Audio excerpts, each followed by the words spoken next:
Assalamualaikum warahmatullahi wabarakatuh.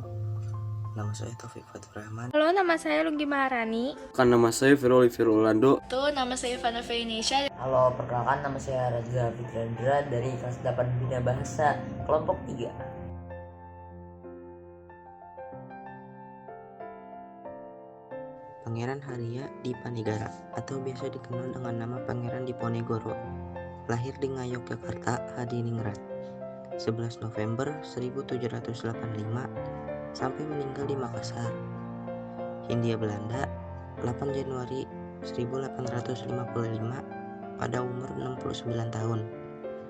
Adalah salah seorang pahlawan nasional Republik Indonesia yang memimpin Perang Diponegoro atau Perang Jawa selama periode tahun 1825 hingga 1830 melawan pemerintahan Hindia Belanda. Perang Jawa atau biasa disebut dengan Perang Diponegoro yang berlangsung selama 5 tahun di Pulau Jawa, Hindia Belanda. Perang ini merupakan salah satu pertempuran terbesar yang pernah dialami oleh Belanda selama masa kedudukannya di Nusantara. Melibatkan pasukan Belanda di bawah pimpinan Jenderal Hendrik Marcus de Kock yang berusaha meredam perlawanan penduduk Jawa di bawah pimpinan Pangeran Diponegoro.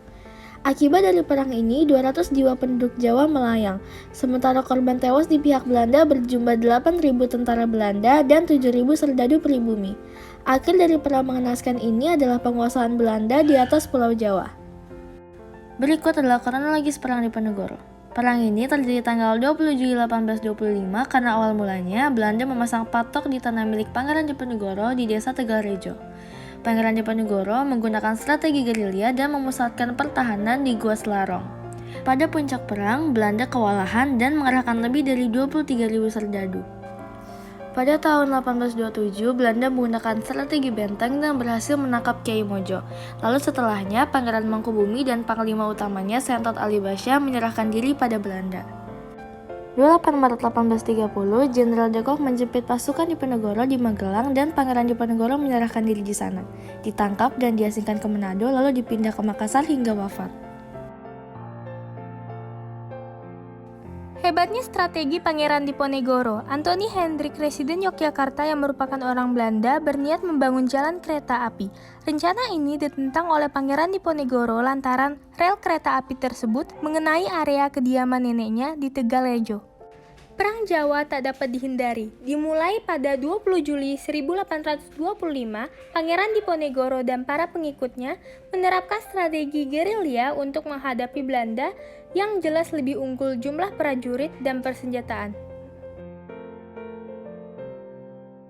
Pasukan Diponegoro selalu bergerak, masuk keluar hutan, naik turun gunung, dan menjelajahi banyak wilayah dari Yogyakarta, Jawa Tengah sampai Jawa Timur.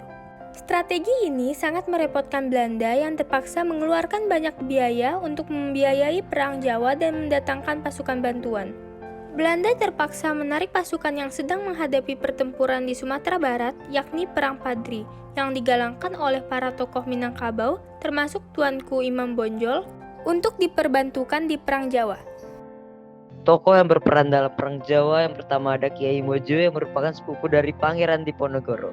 Kedua, ada Sentot Ali Basya Prawirodirjo, keponakan Hamengkubuwono IV yang mengikuti perang Karna dan Damayanya yang terbunuh pada masa Dandeels.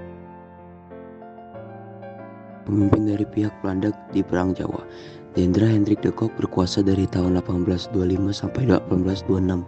Ia menerapkan kebijakan tentang benteng stelsel untuk mengepung Diponegoro.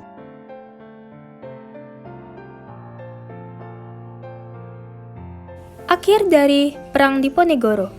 Setelah Pangeran Diponegoro ditangkap dan diasingkan, para pasukannya jadi tidak mempunyai semangat untuk berjuang. Perang dilanjutkan oleh putranya yaitu Pangeran Jonet, Kisudewo, Diponingrat, dan Diponegoro Anom. Namun sayangnya usaha yang dilakukan putranya bernasib tragis. Diponingrat dan Diponegoro Anom dibuang ke Ambon sedangkan Kisudewo dan Pangeran Jonet terbunuh saat peperangan dan berakhirlah Perang Diponegoro. Sekian presentasi dari kami sangat berterima kasih kepada para pahlawan yang sudah mengorbankan hidupnya demi bangsa hari ini. Wassalamualaikum warahmatullahi wabarakatuh.